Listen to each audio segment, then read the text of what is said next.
एक नए वैकेंसीज का नोटिफिकेशन जारी हो चुका है। ये वैकेंसीज जारी की गई हैं आईडीबीआई बैंक की तरफ से।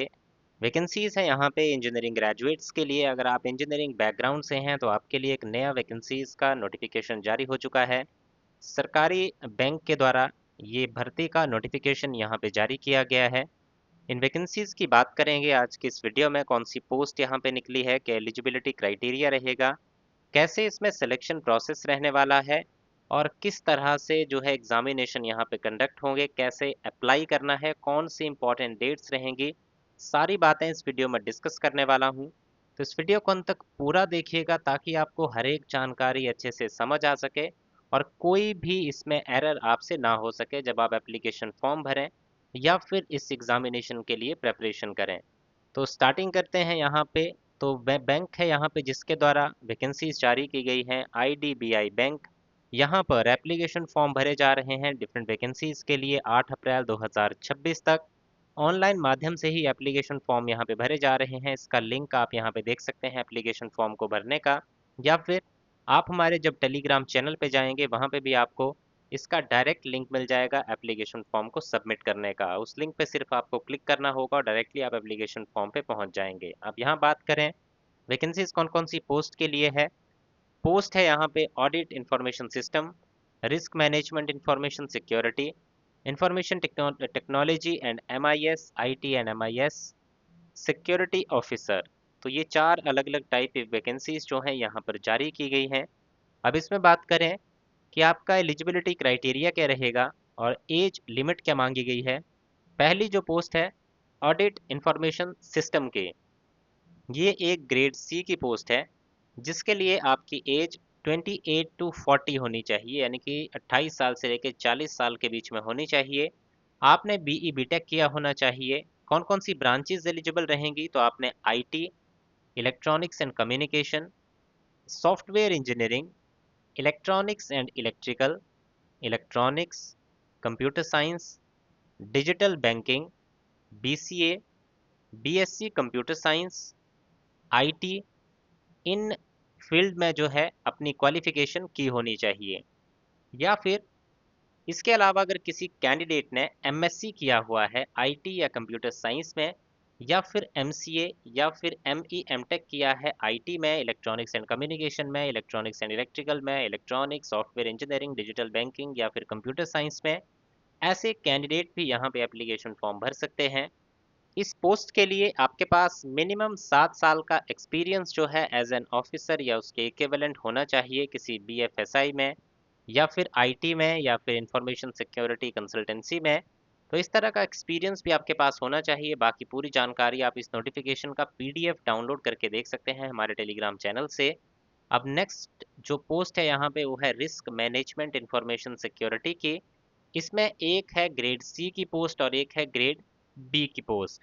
ग्रेड सी की पोस्ट के लिए 28 से 40 साल उम्र होनी चाहिए और ग्रेड बी के लिए 25 साल से लेकर 35 साल के बीच में आपकी उम्र होनी चाहिए। क्वालिफिकेशन क्राइटेरिया दोनों के लिए ही सेम रहेगा। BE बीटेक आपने किया होना चाहिए कंप्यूटर साइंस या फिर computer science, information technology, information and communication technology, electronics and communication, electrical, electronics and electrical, BCA किया हो वो भी एलिजिबल है। BSc कंप्यूटर साइंस IT किया हो वो भी एलिजिबल है। इसके साथ साथ अगर किसी कैंडिडेट ने MCA किया है या MSc computer science, MSc IT किया हुआ है, ऐसे कैंडिडेट भी यहाँ पे एलिजिबल हैं। ग्रेड सी के लिए 7 साल का एक्सपीरियंस चाहिए और ग्रेड बी के लिए 4 साल का एक्सपीरियंस आपके पास होना चाहिए। नेक्स्ट पोस्ट है IT एंड MIS की। इसमें ग्रेड डी की वैकेंसीज के लिए आपकी एज 35 से 45 के बीच में, ग्रेड सी के लिए 28 से 40 और ग्रेड बी के लिए 25 से 35 के बीच में आपकी एज होनी चाहिए। आपने ग्रेजुएशन किया होना चाहिए कंप्यूटर साइंस में, IT में, electronics, electronics and communication, electronics and telecommunication, artificial intelligence, machine learning, cloud computing, data science, data engineering, इस तरह की क्वालिफिकेशन आपके पास होनी चाहिए। इसके अलावा अगर किसी ने MCA किया है वो भी यहाँ पे इस पोस्ट के लिए अप्लाई कर सकता है। इस पोस्ट में ग्रेड डी के लिए आपके पास 10 साल का एक्सपीरियंस, ग्रेड सी के लिए 7 साल और ग्रेड बी के लिए 4 साल का एक्सपीरियंस होना चाहिए। नेक्स्ट पोस्ट है सिक्योरिटी ऑफिसर ग्रेड ओ की, जिसके लिए आपकी एज 50 साल से कम होनी चाहिए। आप 12th पास या डिप्लोमा पास होने चाहिए। अगर आपके पास 12th क्लास है तब भी आप एप्लीकेशन फॉर्म भर सकते हैं। अगर आपने डिप्लोमा किया हुआ है, इंजीनियरिंग का किया हो या किसी चीज़ का किया हो, तो भी आप इस पोस्ट के लिए एलिजिबल हैं। आपका रिटायर्ड जेसीओ होना चाहिए, इंडियन आर्मी, इंडियन नेवी या इंडियन एयरफोर्स से। तो ये आपकी जो एक्सपीरियंस है रिटायर्ड जेसीओ का होना चाहिए फ्रॉम इंडियन आर्मी और इंडियन नेवी और इंडियन एयरफोर्स, इनमें से किसी एक का। तो ये आपकी क्वालिफिकेशन क्राइटेरिया, एलिजिबिलिटी क्राइटेरिया था डिफरेंट जो पोस्ट थी उनके लिए। अब इसमें आगे बढ़ते हैं तो आगे बात आती है आपकी सैलरी स्ट्रक्चर की, तो वो आप यहाँ से देख सकते हैं। नोटिफिकेशन डाउनलोड करके भी आप इसमें चेक कर सकते हैं कि क्या क्या क्राइटेरिया जो है इसमें आपका मांगा गया है। नेक्स्ट इसमें अगर पोस्ट के नाम बताऊं, एक तो हो गया आपका जो ऑडिट इंफॉर्मेशन सिस्टम, ये तो आपकी डोमेन थी। ग्रेड डी की जो पोस्ट होगी उसमें आपकी पोस्ट रहेगी डेप्यूटी जनरल मैनेजर की। ग्रेड सी की जो होगी उसमें आपकी पोस्ट रहेगी असिस्टेंट जनरल मैनेजर की। ग्रेड बी की मैनेजर की, और ग्रेड ओ की जूनियर असिस्टेंट मैनेजर की।